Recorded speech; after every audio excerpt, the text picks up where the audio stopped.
Hey, this is Erica from Ever Educating, and this channel is teaching tips, tools, ideas, and resources for new college instructors and advice more generally for those in academia or in all AC roles.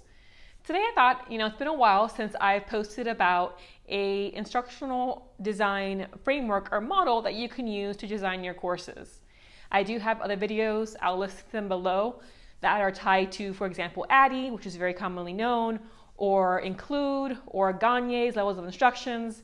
But today we're talking about the Assure model of instructional design. Now there are 6 elements of the Assure model, A-S-S-U-R-E. So to begin, the A stands for Analyze Learners. And so this is similar to the beginning of the ADDIE model, but in this case, it's specifically analyze your learners, analyze demographics. Who are you going to have in your student body? What's their level of understanding of your course concepts? How will they, feel about your course? Is it gen ed or is it part of their major? So analyzing the learners, knowing what the context of your course will be as far as students are concerned, is the first step in this model.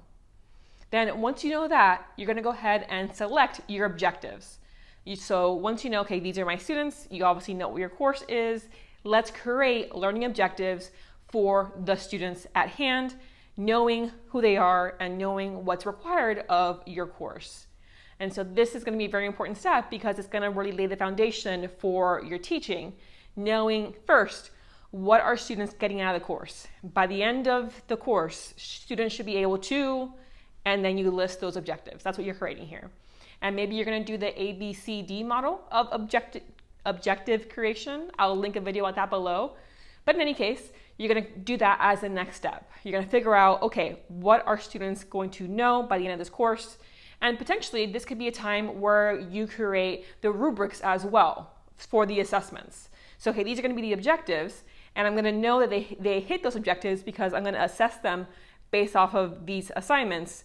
And these are the rubrics for these assignments. It's how I'm going to know whether or not they, passed the assessment or not to reach the objective, right? So the second step, select the objectives.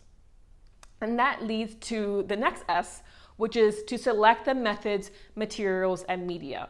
So the methods might connect to those assessments from that earlier step. Maybe you do that more here instead. It can also be the method of instruction. Is it going to be a mix of lecture, small class discussions, group discussions? Is it going to be all lecture, which doesn't really work with the Assure model, which I'll get to in a minute here? Is it going to be half and half? Is it going to be like Socratic method the whole time? So figuring out the methods of your teaching and knowing that, selecting, creating your instructional materials. These might be text-based materials, videos, podcasts, audio recordings that you make, infographics, images.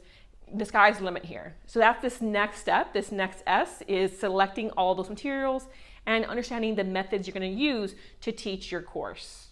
Once you have that all ready to go, the U here is to utilize those methods, media, and materials. So now you're teaching. You're going to go in there and you're going to test out, really, it's kind of an experiment, how these things go, how your methods go, how your materials are responded to by your students, how the assessments go, etc. You're going to actually do the work of teaching the course using what you've created, knowing what your objectives are, right? Knowing who your students are.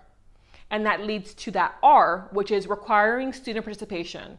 So this is the main part that really makes Assure stand out. It requires student participation. It's not just a lecture course and quizzes and exams. No, there's small group discussions, there's presentations, there's think, pair, shares. There's the actual requirement that students are participating in their learning by completing various activities throughout the whole term. And then the E is the evaluation and revise. So similar to ADDIE, right? At the end there, evaluation is key here, but you're going to test out, okay, think about, reflect on what went well, what went poorly, what materials and assignments you're going to use again, which ones need to be tweaked to be better. Knowing your students' final grades and having read all their work and thinking about the objectives that you created in step 2, do they match, right? Did your students, or at least the majority of your students, actually reach the objectives that you created at the beginning of this process? And if not, what needs to be tweaked? The objectives or the student work and how you approach teaching and the materials that you used, right? And then knowing that, you revise it and prep for the next term, and you start all over again. Okay, now this term, my students, who are they going to be, right? What are the objectives this time around? What materials am I going to be using?